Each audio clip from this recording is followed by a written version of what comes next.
And now, the Wad Fam Chalk Pod.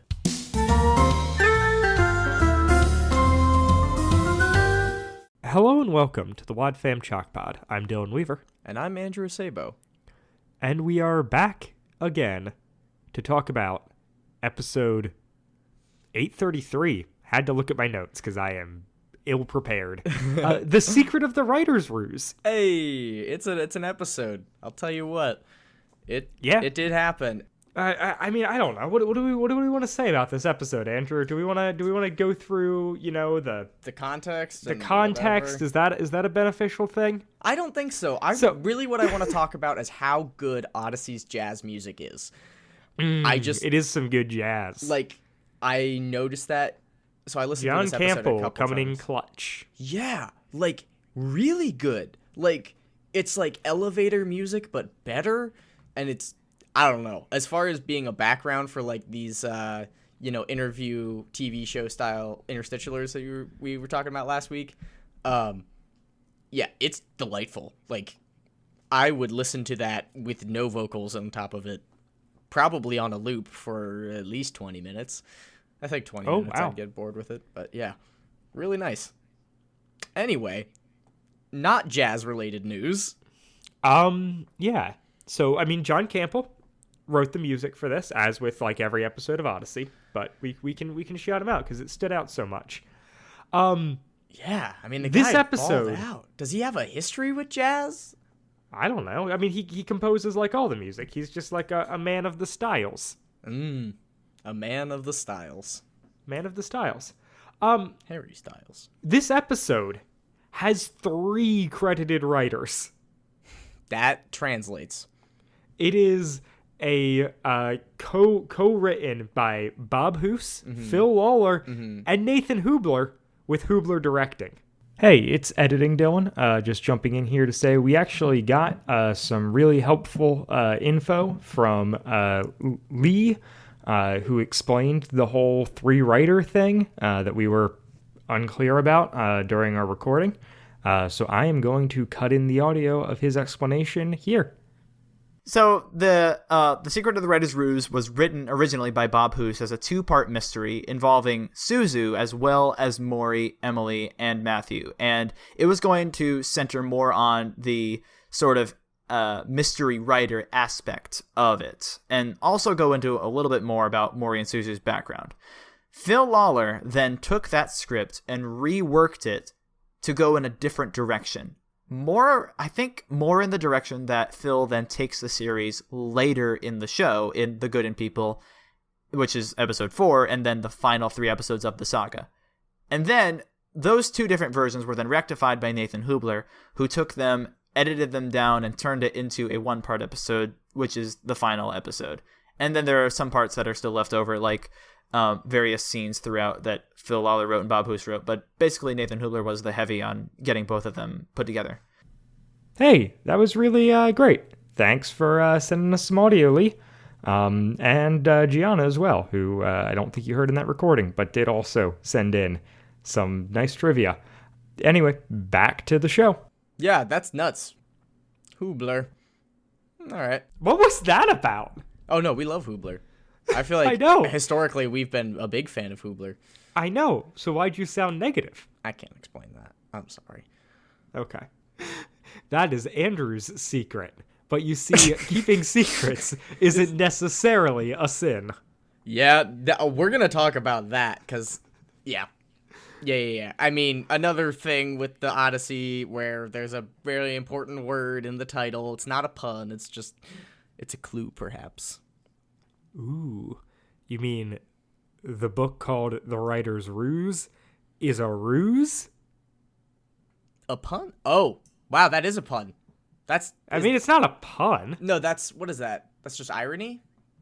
I mean, it's just, I don't know, it's just straight across the board, kind of obvious, yeah.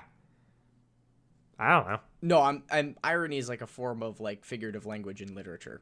That's what I'm asking. I'm pretty sure it's irony. I'm pretty sure that's what See, I have not taken an English class in a long time. Yeah, well, unfortunately I have. It is a episode, I believe episode 2, off of the album Under the Surface, which is album 64. All right.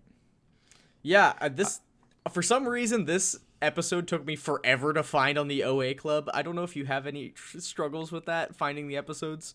I always just go to the album because the search is abysmal. Yeah. How does it even work? Do you search by character? Because I've done that. And that's worked? Yeah. Oh, yeah. To find the Bernard and Joseph, yeah, I had to search Bernard every time. And it was at the very bottom of, like, a weird list. Yeah, actually, I think I did that once as well.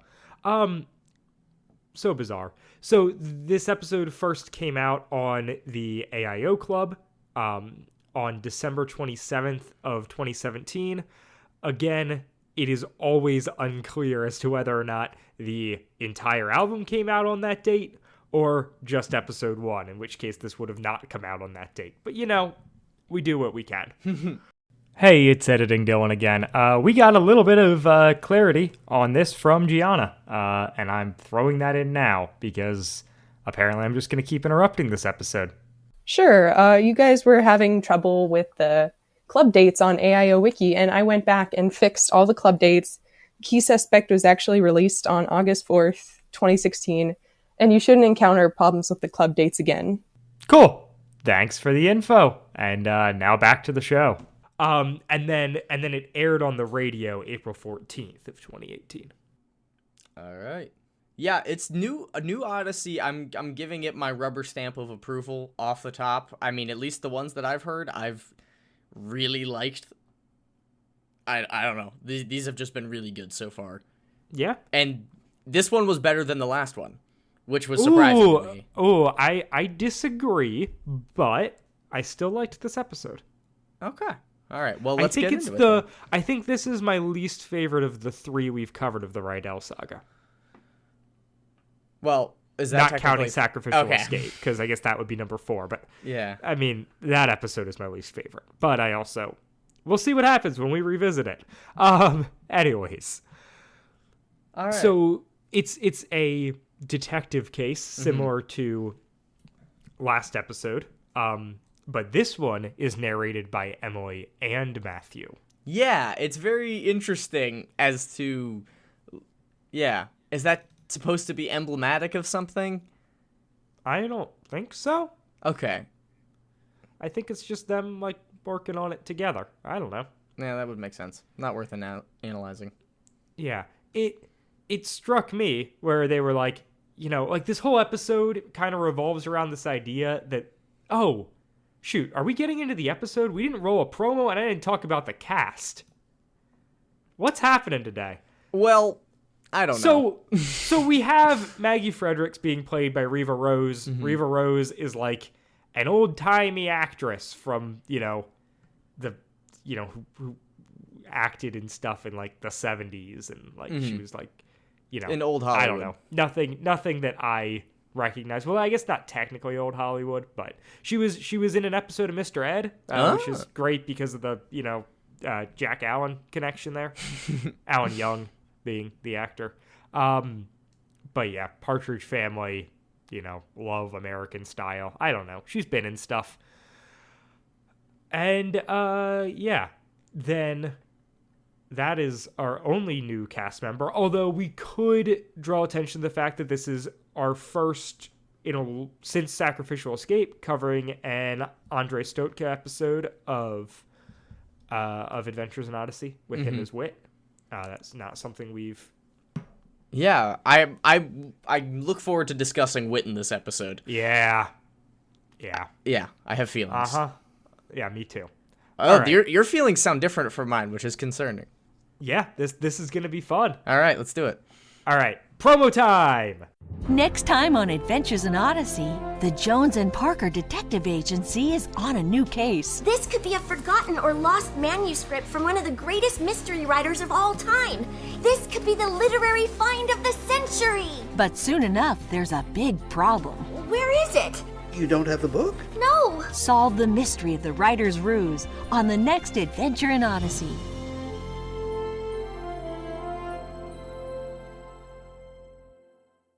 I like that Chris says, solve the mystery of the writer's ruse, despite the episode being called The Secret of the Writer's Ruse. Yeah. These new intros are boring. They're just too... They are. Make Do they use the sense. same music every time? Yeah, I think so, probably. Yeah. And, yeah. I mean... It makes the most sense as far as consistency and quality of advertisement. But as far as, talking animals is concerned, I feel these are a bit lackluster. Yeah. We're never going to get back to that rat, are we? No. So, yeah. Like we were setting up, Matthew and Emily are narrating this one. Mm-hmm. And they're talking about in school, right? No, so they're at the library. And it's this whole thing of, so it's them doing the, voiceover after the case is done. Yeah. It's very much like the It All Started When album, where, it's the characters recounting the story. Mm-hmm. Which, I don't know. Maybe I just didn't clock it, but the last episode felt more like she was doing it in real time. Yeah, it did. And this one feels more like they're sitting down for a retrospective, and I think it's just because, it has to be the two of them interacting with each other, and we can't just write it off as Emily's internal thoughts. Yeah. Because they can't have internal thoughts to each other. They are not allowed to do that, yeah. I mean, maybe mind melding stuff, that's some Star Trek. But, yeah, I definitely feel that, where it made it less enjoyable for me. But also, it was really fun to see their, on-camera chemistry and, focus on them so much. They are such good voice actors. Yeah. Oh, yeah, they did such a good job. I like that whole interaction, the banter they've got going between them, and all that is quite lovely. So, kind of the premise of this episode is that Matthew and Emily are in, a detective slump. Yeah. Ever since... They're in a dry spell. Yeah, ever since last episode that we covered, which I was that was the previous episode, and they more or less solved it. It wasn't it was that bad a conclusion. And then I realized that 2.5 years happened in between those episodes. Oh, wow. That makes sense why Matthew sounds so much older. And also why they are why this really has been a slump. And I realize that's probably not how time works in Odyssey, and that that's always kind of its own can of worms. But it does, I don't know, it just sheds a nice amount of light on why there may be, Maury even feels the need to concoct this episode. Well, yeah, and even plot-wise, it definitely points out something that we missed just by listening through straightforward. I feel like that's been the case with almost every series at some point that we've covered, where it's oh yeah, time. Right, but I mean that's why I try and bring up the air dates at the top of the episode, just so we have some perspective. Yeah. And I can say things oh yeah, this episode came out, the last two were on the same album, and then a year and a half went by, and this episode came out. Yep. And was this the next? Yeah, this was the next Jones and Parker detective thing. Because presumably nothing. So. There's no other episodes between them. It would be weird if there was, and they were still talking about the slump. If you do know, tweet at us, please. I'm trying to pull it up on the wiki right now. Oh, speaking of tweeting at us, the Instagram poll.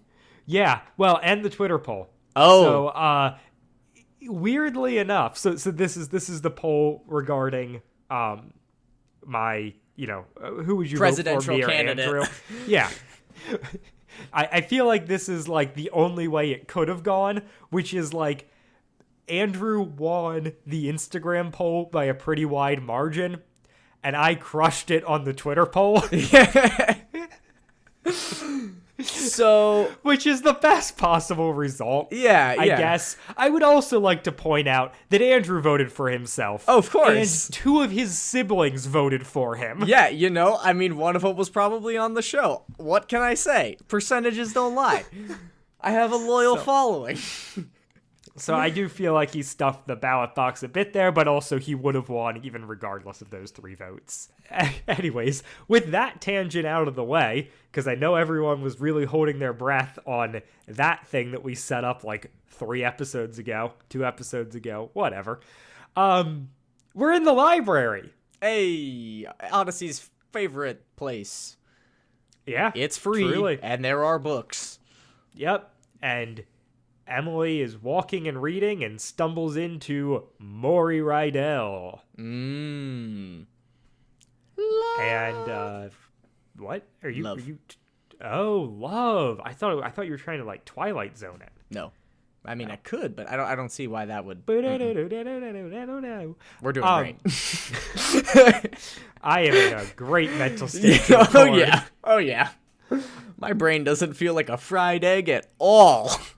And so, right. So we've got this whole thing where like Matthew and Emily in like the narration are talking about like, it's been forever since we've had a case, and then we just kind of accidentally into one, but it wasn't quite our normal case, but we'll still talk about it because we've had writer's block. Yeah. And or detective's block. And so, right. The books, Emily and Maury both drop all their books, and while picking them up, somehow Maury winds up giving Emily... So Emily's reading a book by Mary Malloway, who's like her favorite mystery novelist. Yeah. And then when she picks the book up, Maury gives her another book by that author and was like, oh... well, this must be yours as well, seeing as it is also written by that author. And it's not a book I was reading because I am researching the Enigma machine. Yeah. What? Which, What even is the Enigma machine? I'm not familiar with that. Andrew. So the Enigma machine was a code making machine that the Nazis used in World War II. Okay, yes. So that they could keep their like transmissions encoded, and then Benedict Cumberbatch cracked it. Right? Alan Turing created the world's first computer to beat the Enigma machine. Hey. But yeah, it is. Maury's like, yeah, I'm doing research for this for a school project, but I'm also like, I don't like Maury reading like up about like Nazis. It's not a good like, look. He is a child. I get it. He's from Europe, but like also, is he from Europe? We don't know. For some reason, I thought he was. He's overseas, but his sister's from Japan, so I always just assumed Japan. Yeah, but his sister's adopted, and they don't look the same. And we've seen his like on the album. No. Like, I don't. I'm not saying that.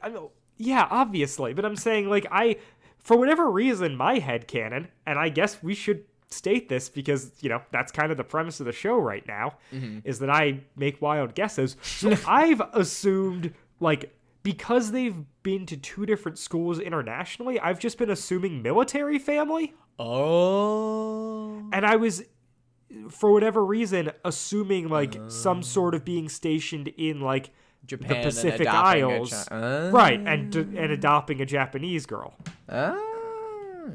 Interesting. But okay. I could be very wrong. Yeah. Don't let us know. Yeah, please don't don't spoil the Rydell Saga, please, dear God. This podcast is one of the consistent joys I still have in my life. Oh, that is dark. I don't know. So, anyways, I'm in college. I've been making this podcast for 2 years. Yeah, that's insane. I'm okay that like, I like this. Yeah. Anyways, so Maury is researching, Nazi codes because, he's evil and he likes codes. Yes, naturally. Let's really just hit us over the head with that. Yeah. Also, like, oh man, he is so Moriarty. No, I can't get that out of my head. The end of the episode. Yeah. Yeah. We have barely made it into this incredibly long episode. Yeah. Let us kick up the pace. On. So, right. So she's like, well, Emily's like, well, this couldn't be a book by Mary Malloway because I've read all of her books 10 times. Yeah. And Maury's like, oh, well, isn't it nice to find something by a new author? Or something new by a favorite author? And then Emily's just like, whoa, not a chance. This book could be the literary find of the century. Yeah, I felt bad because, like, the way that Emily did it, like, Maury was trying to say something nice. Right. And, like, be like, oh, isn't it nice? And then Emily just railroads him, like, off of it, and is like, this is the best thing ever. To which I thought that, so my first, at this point in the episode, I thought that Maury had obviously given her that book, but I thought that he didn't know what he had given her. And so, like, he was trying to give her something nice, and then she would stumble upon this great mystery, and then she would have to figure it out. Gotcha. No, it's a lot more sinister than that. And a lot more muddled. Yeah. Right. And I was really irritated by the fact that no one was acknowledging that this book just showed up. Yeah. Like, correct me if I'm wrong, but they are just walking in the library, not near, like, the Mary Malloway section. Yeah. They run into each other, they both drop books, and somehow neither of them dropped this book. Yeah, that doesn't hold up well. And Emily is here at the library getting a Mary Malloway book. Presumably, she has spent a lot of time in the Mallow section of the library, alphabetically, and would have known if there was another book there. So we have to assume that it was just always out? Yeah, I guess so. I feel like that's the only option. And then it was just, like, laying on the floor and they found it accidentally. And or maybe it was on a shelf adjacent and it fell off and, like, somebody... It's just... Right, but why would it have been on that shelf? Working at Target, I found some really weird stuff in really weird places. So, like, I'm willing to suspend belief to think that if this was something as random as it is, like, somebody could have just, like, slid it behind a shelf and then... Yeah, like, I realized they're kids and that Emily is, like, caught up in the excitement of it all. But also... Oh no, have I become, like, the but also guy? Is that my thing? A little bit, but it's okay. I mean... Yeah. We're starting to know each other's ticks. Yeah. Watch out. Right. So, now I don't feel like I can speak because I'm going to give a tick. All right. So, buddy, what happens next? Well, so we get this interlude where they're talking about it, and Matthew's like, that was a bit of an exaggeration, the literary find of the century. I don't know why I sound like John Mulaney, but, you know. I'm so sorry. No. And Emily was like, well, no, you know, she was this super famous author, really important, and there's no record of this book. Like, she doesn't know anything about it. And so they look at the back of the book and they examine it. They see a note written to Magpie from Auntie Mary, which is assumed to be Mary Malloway, the author, which would make sense. And they kind of connect those dots later. Yeah. So the inscription says, "My darling Maggie, Ann West..." Magpie. Oh, very important that it's Magpie. Oh. Yeah. Wow, that is tiny. It's just the difference of one letter. There it is. Wow, you're right. They really did another Aram thing, didn't they? Oh, no, Maury's not quite clever enough for Aram. So they find the handwritten inscription, and they want to authenticate it because, like, you know, it could be fake or whatever, but it seems to be legitimate, and her missing 11 days will soon lead you out of the maze. If you need help, there's more to come from the pictures with meaning behind them. Love always, Auntie Mary, June 1975. Right. Which is when Malloway died. True. Emily knows that offhand. Yeah. She is a nerd. Yep. I also just had a thing while you were talking there where I realized that, whether or not this matters at all, I'm going to say it.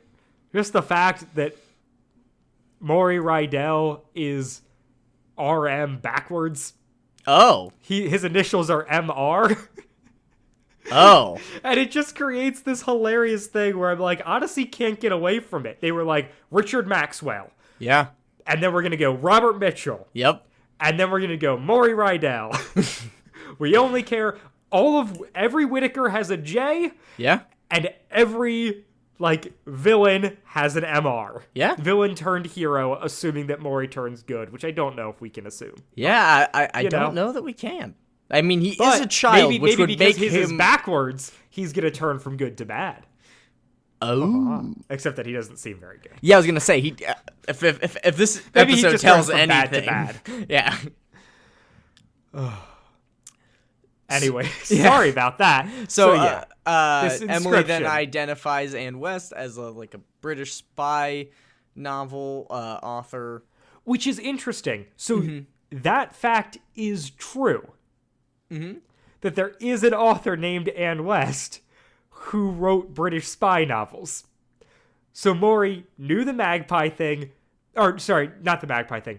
He knew that, hey, she's a fan of Mary Malloway, and knew that, hey, she's gonna know that, Anne West is a person, or at least, I'm going to choose Anne West as a real person for this story, which then relies on the fact that, Emily has to only get her information through the people Maury has talked to, because if she just Googles Anne West, she's gonna find out real information about this person that is different from what Eugene says. Well, and my guess is that he sabotaged the internet, because that's what Matthew says. He says, the internet was acting bad, so I went and talked to Eugene, and I literally have it in my notes that he uses Eugene like Google.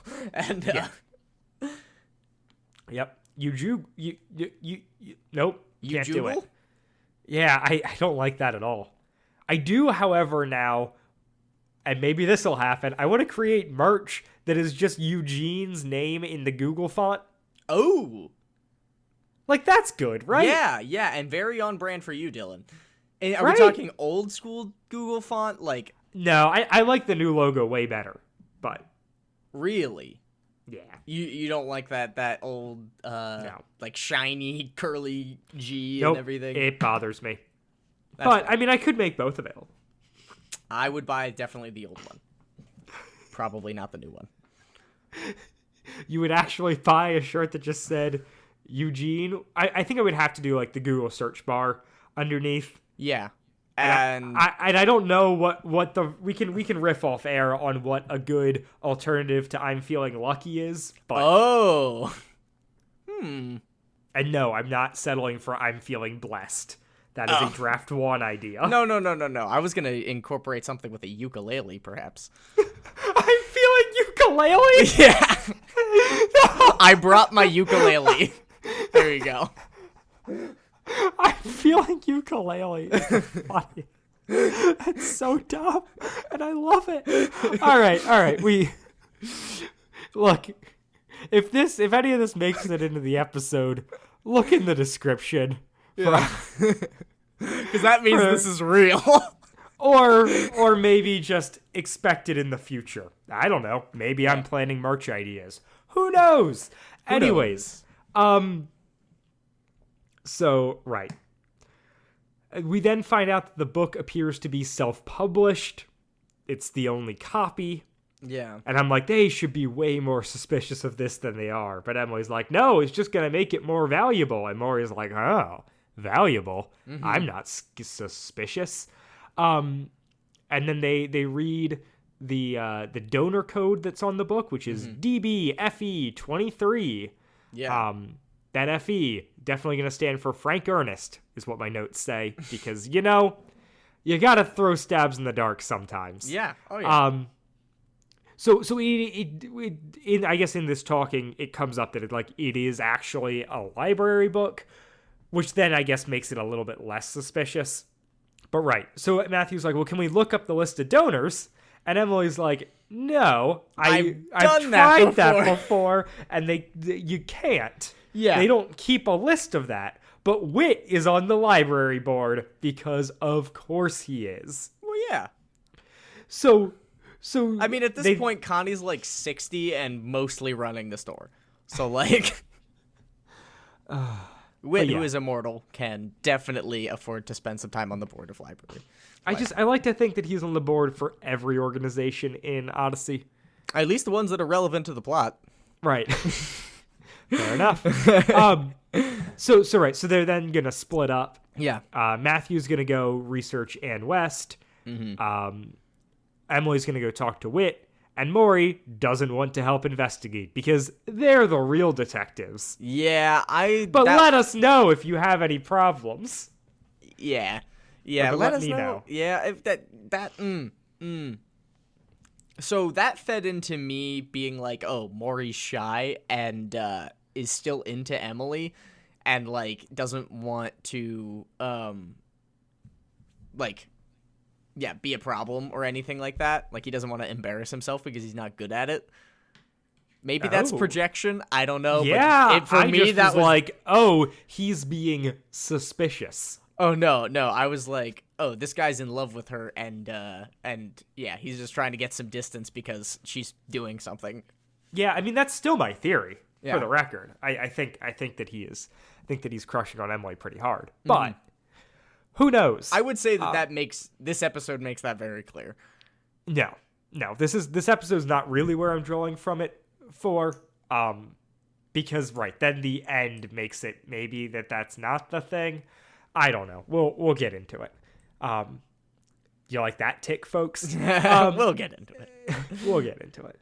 That one though feels more intentional than whatever the one I said earlier was. It's a running gag. And so call back. At which go ahead. Oh, yeah. So it's Wit's End. My notes for this scene are, one, that Wit canonically uses a MacBook, which I find really funny. Oh, because he the turns on, yeah. He turns on his laptop and it's a MacBook sound. Yeah, that got me both times I listened to it. I was like, what?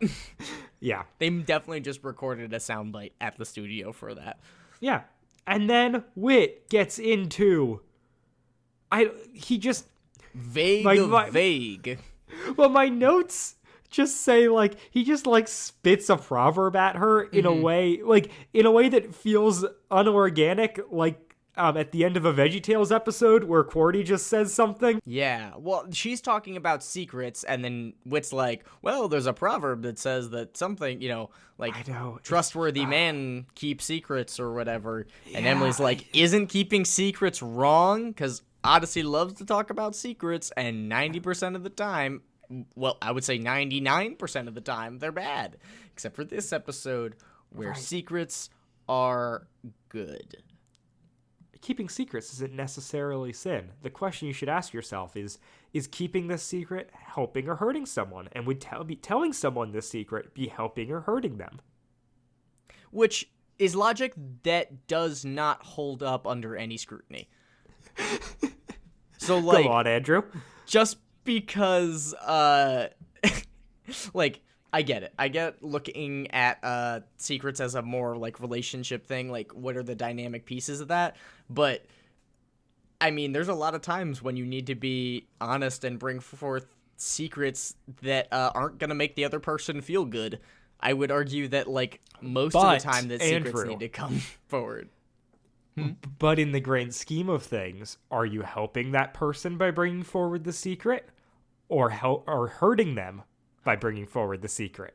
Oh, you're helping them because they're honesty, and you're helping yourself. And I'm not arguing that I'm is just saying incorrect. that's I think Wit's point. Yeah, that is Wit's point for sure. But telling that to a child, then translates to, because that involves a lot of critical thinking of like, is them knowing this going to hurt them, and what does that even mean? Right. Children, don't keep secrets. Problem solved. But also, I'm so frustrated with this use of Wit. Mm-hmm. Where he's just this, like, I don't know. Like... Theology faucet? Well, like in the past, they always go to Wit for advice, but he always does it in a way that like feels organic and like he cares about the person. And in this one, it just feels sterile and like he is like just saying what he is required to say as a like man of God who is like all powerful in this community.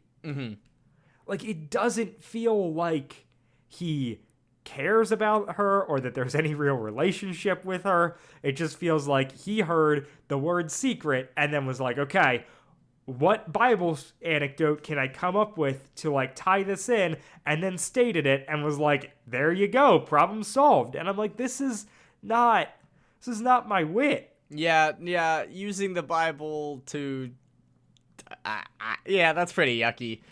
That's like, pretty yucky. It's not even like I don't know, it just didn't feel in character. It didn't feel genuine to his character. I would say though, so as this is maybe not Wit's shining moment, I think that one, what he's saying is true. Like my notes say, like Wit giving some decent theology about, you know, relationship and understanding things complexly over kind of a black and white, all or nothing understanding, which is right. Is good. Yep. I think I that's am a fan good. of. Yeah, yep. yeah. I'm not saying that I hate anything he says. It just doesn't sound like him. I wish. But I do love Andre better... Stoika's voice as Wit. Yeah. That's really growing on me. I wish I could better articulate what seems off to me about it, but it just feels. Maybe Wit's got a secret. It feels inauthentic in a way that really bothers me. Yeah, for sure. Well, especially in the whole like. I know that he's not manipulating children, but in the whole, like. Wit is an adult, right, and this is a child, and there are some power dynamics there, and, like, honesty is very important. Yeah. Well, I mean, right. So the whole reason he's doing this, he's saying all this to begin with, is kind of in dropping hints that he's secretly working with Maury, and that, like, because Emily even says, like, oh, keeping secrets, like a surprise party, and it's very much that's the vibe of the finale of this episode. Yeah, no, that's exactly what it is. So, basically, like, while the computer's loading, she's gonna go check the book number, Emily is, and the book is completely missing.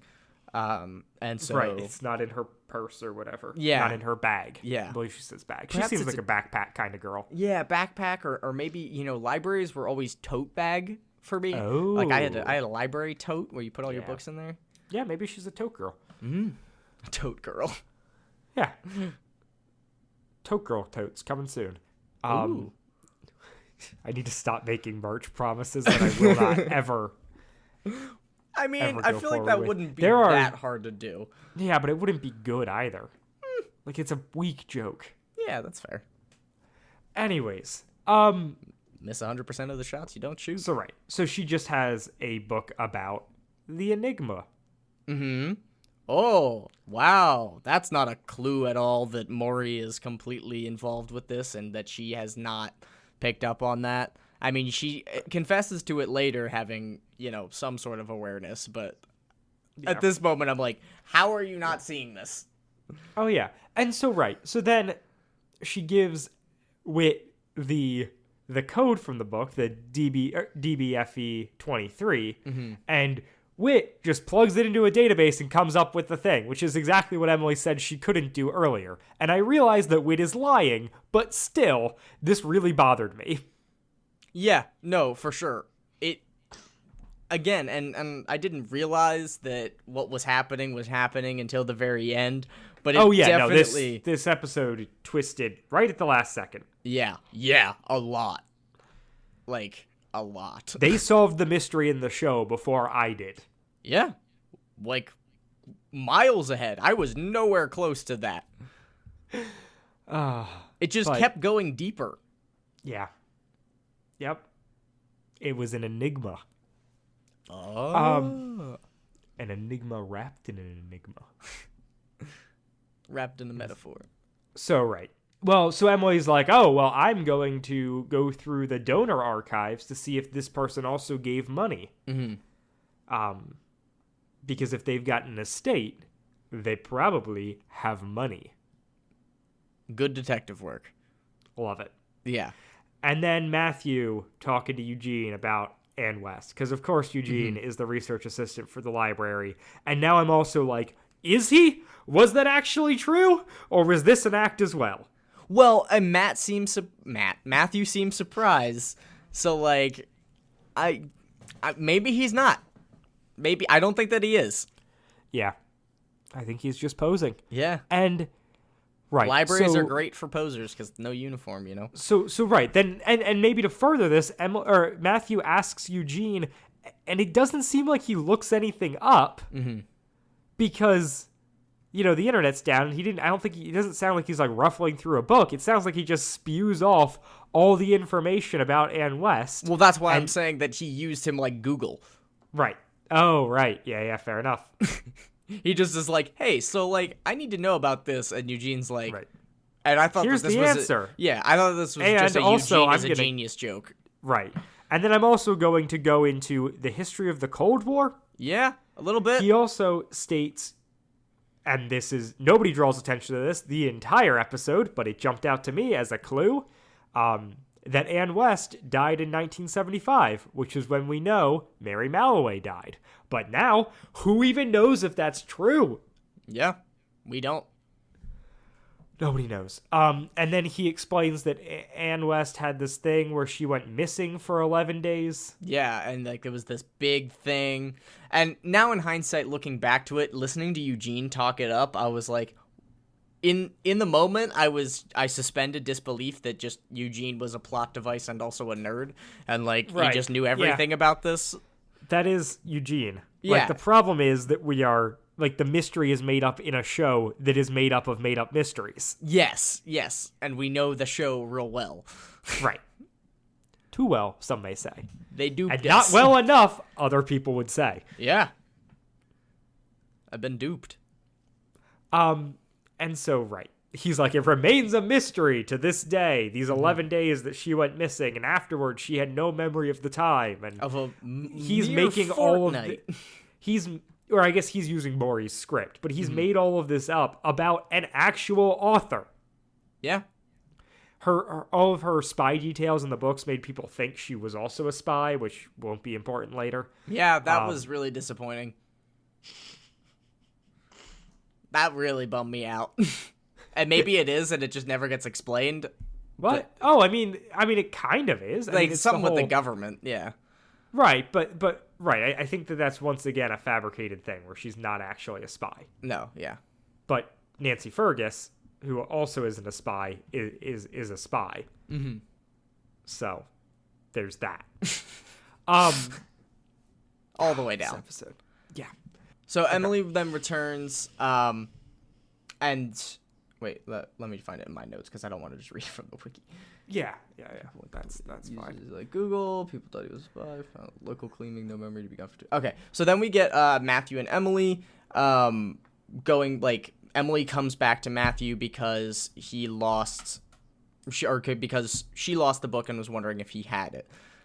Matthew obviously doesn't have the book, and this is in the moment when I, as the listener, was like, there was no coincidence, and has Maury's book. Like, there's none of that. Okay.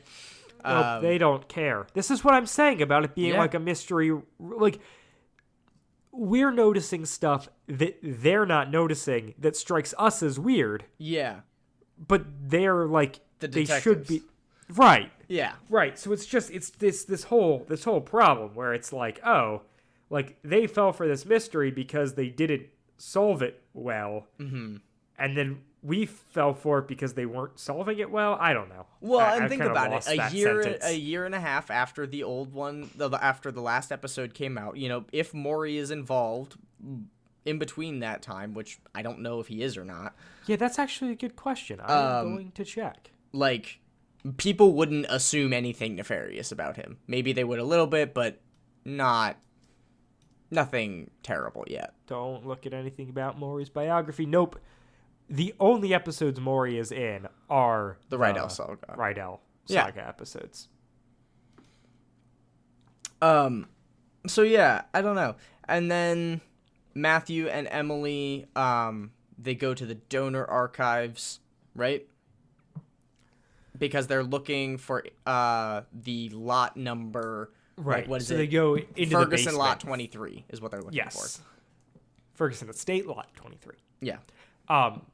Right. And so they find out that the lot was donated June 30th, 1995, which was right around the time she died.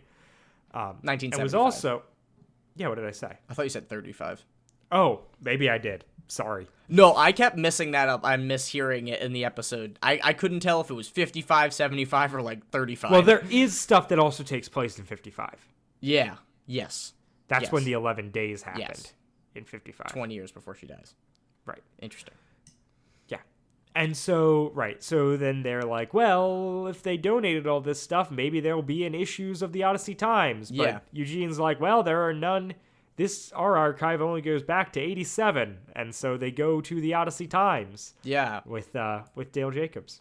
Hey, Except that we name don't drop. actually hear Dale Jacobs. Nope, unfortunately. Which he's still around and still kicking in Odyssey. Yeah, but I'm curious and I'm looking it up. When is the last time? Okay, he made an appearance during like the Ties That Bind. So so he's still a character. yeah, I mean 100 episodes ago. Ugh. Wow. Yeah. I guess his that last is 100. appearance was in 2014. Wow. Yeah. Wow. Okay. But we reference him. Hey. So, yeah, he's still there. He's still kicking. Yeah. So this is when Emily is talking about going to look for Maury to give him his book back, and she couldn't find him. She looked for him everywhere. And then it goes to, like, that's like an interstitial, and then it's Emily and Matthew at the archives. And Emily and so Matthew at the archives. hey, yeah. I mean, yeah, your team, Matthew and Suzu. And I'm very okay with that as well. I'm not as hard team Matthew and Suzu as I am just not Matthew and Emily. Okay. All right. Well, we don't know Suzu much yet. Right. So That's the thing is... Yeah, that's the thing, is I don't feel like I know Suzu well enough to judge her one way or the other, but I like Matthew and Emily not being romantically involved. Yeah. So Matthew then finds a picture of Nancy Fergus with Mary Malloway and Nancy's daughter, Maggie, from 1955. Correct. Which they then... makes a joke like, oh, there's proof of this in black and white, and Matthew's like, oh no, it's actually in grayscale. Good joke. Yeah. Big fan. Oh yeah, I mean, as a printer, yeah, as one who prints documents, As a printer, as somebody who regularly enjoys Andrew's toggling between grayscale, page black, and colors only. The secret of this episode is that Andrew is an inkjet. Oh yeah. The secret of the podcast is that I'm an inkjet. I've just been doing all these episodes with a printer. But it's okay, because secrets. Secrets are bad. Oh, wait, no. They're not bad. Not all secrets are sinful. Yep. The secret of me being a printer, not a sin. True. So... Wow. Well, that is a new bit. That is certainly emblematic of our current mental capacities. You're the one who said as a printer. Yeah. That sounds very on brand for me. So yes, then we find out that based on a time stamp in this picture, that it was taken during Ann West's missing days. Mm-hmm. Bum, bum, bum. Yep. And then the picture is From when Dr. Fergus moved is to Nancy town. Fergus, Mary Holloway, and Mary Malloway, and her daughter Maggie. And I was like, oh, Maggie is Magpie. And then they go, oh, Maggie is Magpie. Like, but after a commercial break, like Yeah. they give me long enough that I'm like, are they missing this clue too? Yeah. But they didn't. And Well, I then, missed that clue. I didn't think about it. Oh, wow. Right, and then we find out that Emily throws out that she thinks Maury maybe took the book on purpose, which is like the first time she's been at all suspicious of him. Yeah. She's like, I'm suspicious of everybody. And Matthew's like, yeah, okay. Like, that makes sense. Yeah. And then we find out that Maggie married and became Maggie Fredericks and taught at Odyssey Middle School at the same time as Whit did. Yep. And because Whit tells her... Oh, wait, no, we learned this. Then they go to talk to Whit. Yeah. Then they go to talk to Whit. And Whit's like, look, I've got no info about her. Stop asking all these super specific questions. At the same time, I know her exact address, so have fun with that. She still lives on Elm Street. Yeah. Which seems in character for Odyssey. Oh, yeah, on Elm. I'm now really connecting the dots between Arthur and Odyssey. I would like, if I am ever able to have a conversation with any of the writers on the show, to ask them if they feel like their writing has been informed by the world's greatest aardvark. All right. Listen to our Patreon bonus episode where Andrew explains that whole theory. So right, there's then this, they then go to talk to Maggie, and she's like, well, I don't know a lot about Mary, but she did give me this photo album that's got this inscription that's the same as what your thing said on the, on the inside of the book cover, pictures with meaning behind them. Right, and look, there's going to be stuff on the back. And she's like, oh, wow, I never thought about that. You kids, read them aloud to me. Wouldn't you like to read them, Mrs. Maggie? No, you must read them. Yeah. I'm going to keep prodding you to read them after you finish every picture. Yeah. It's very important. Yeah. Definitely. And they do a better job switching off on these captions than Andrew and I do on the episode description. Oh, yeah. Every day. Wait, was that a joke? Was that a thing where is that a transition? Oh, God. Oh, no. I did it again. No.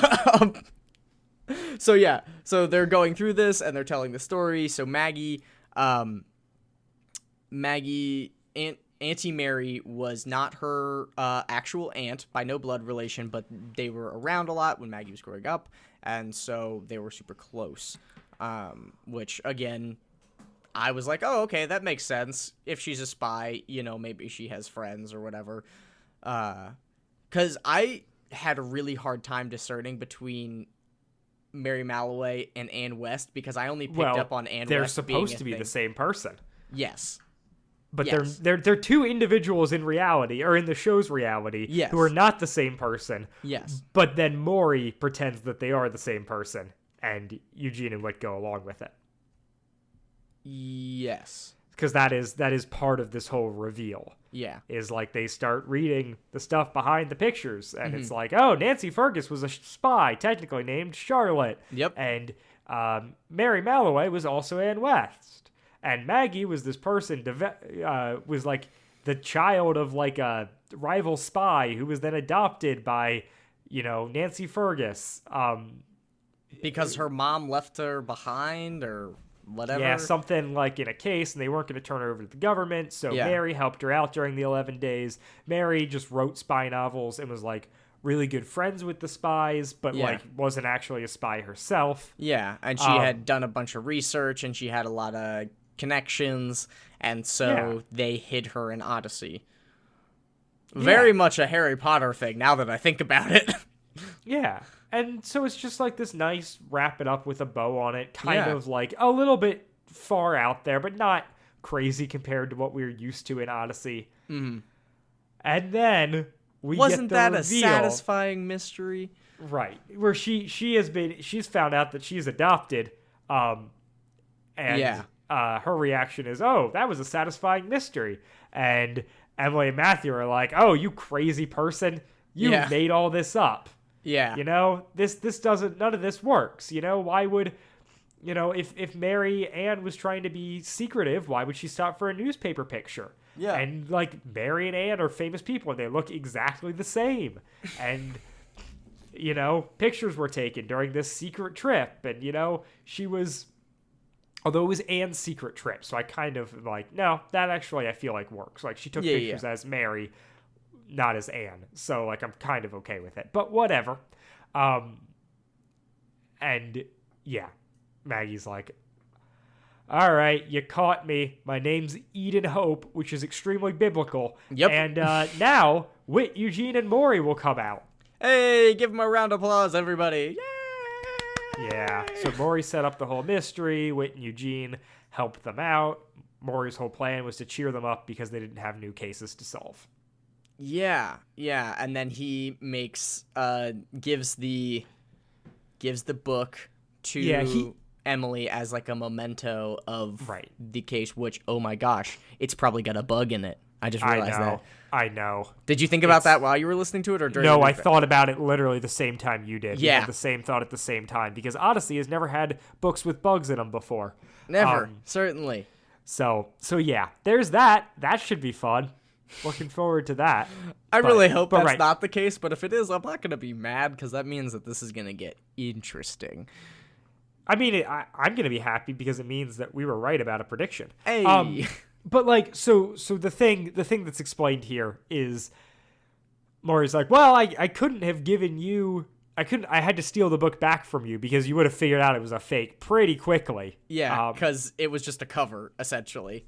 Right.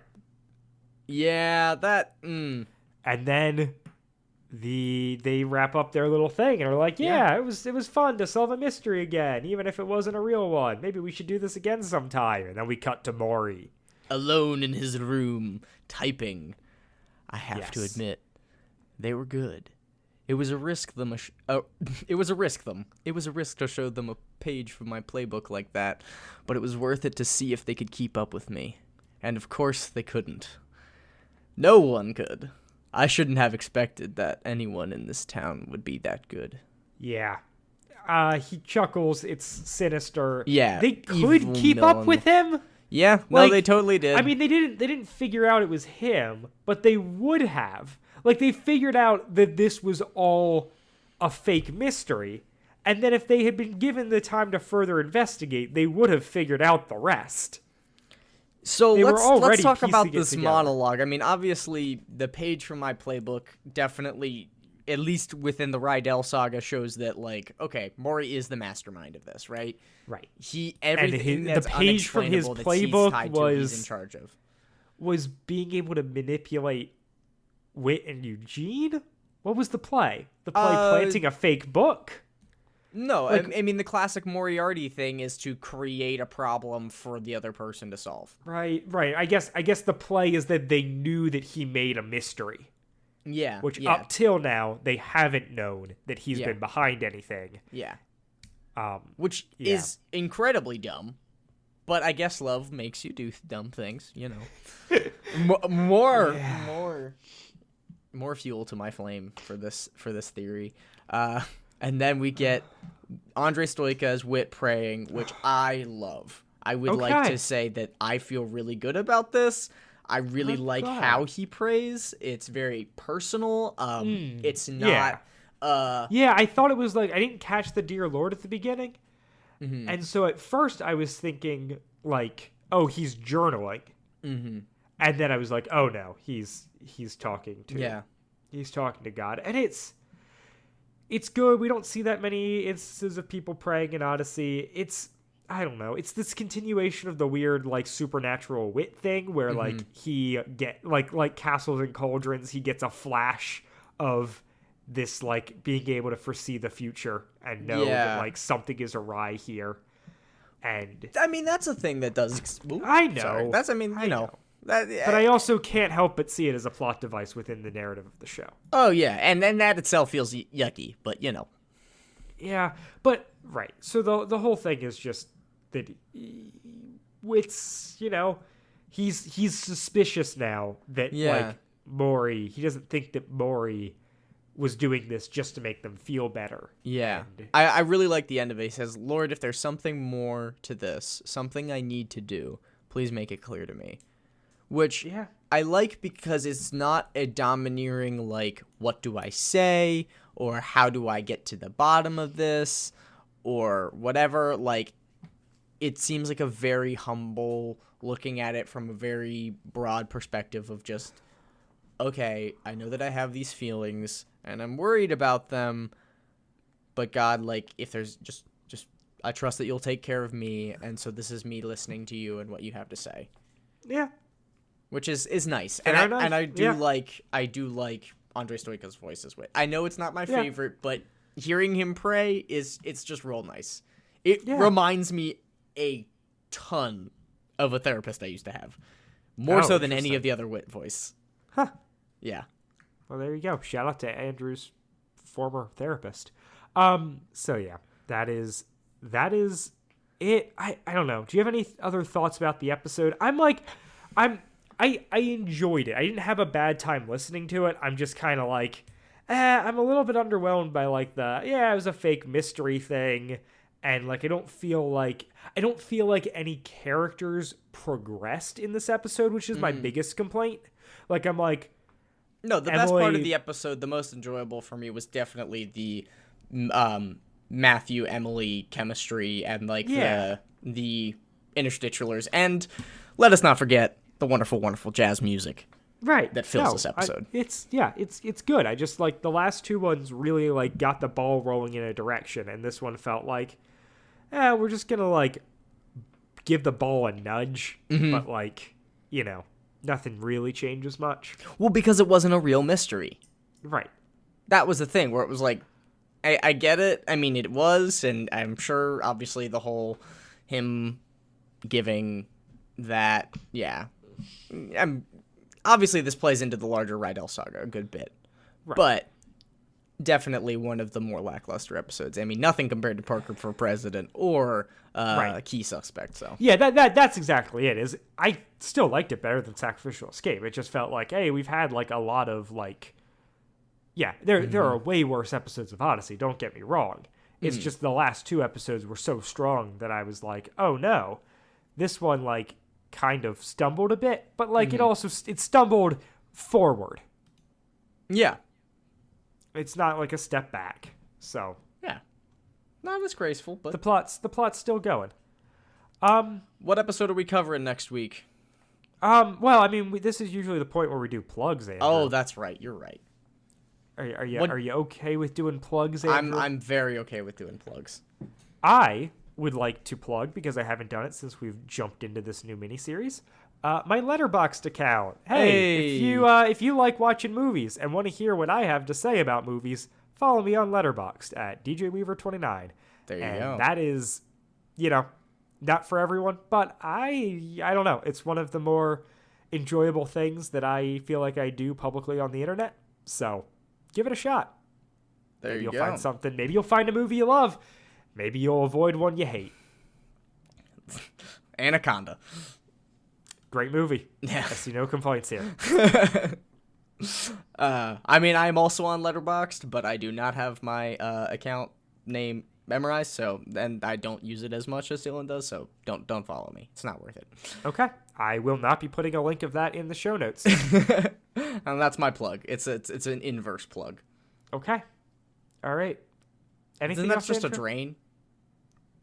That's a good joke. Let's go out on that. All right. And we'll be back next time for episode 853, The Good in People. Ooh. Bye, guys. Bye, guys.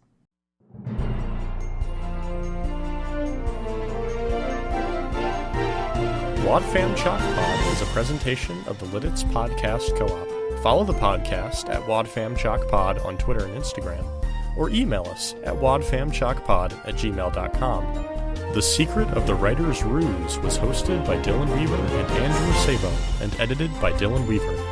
And I'm Nathan Haverstick, hoping you'll join us again next time for more of the WadFam Chalk Pod.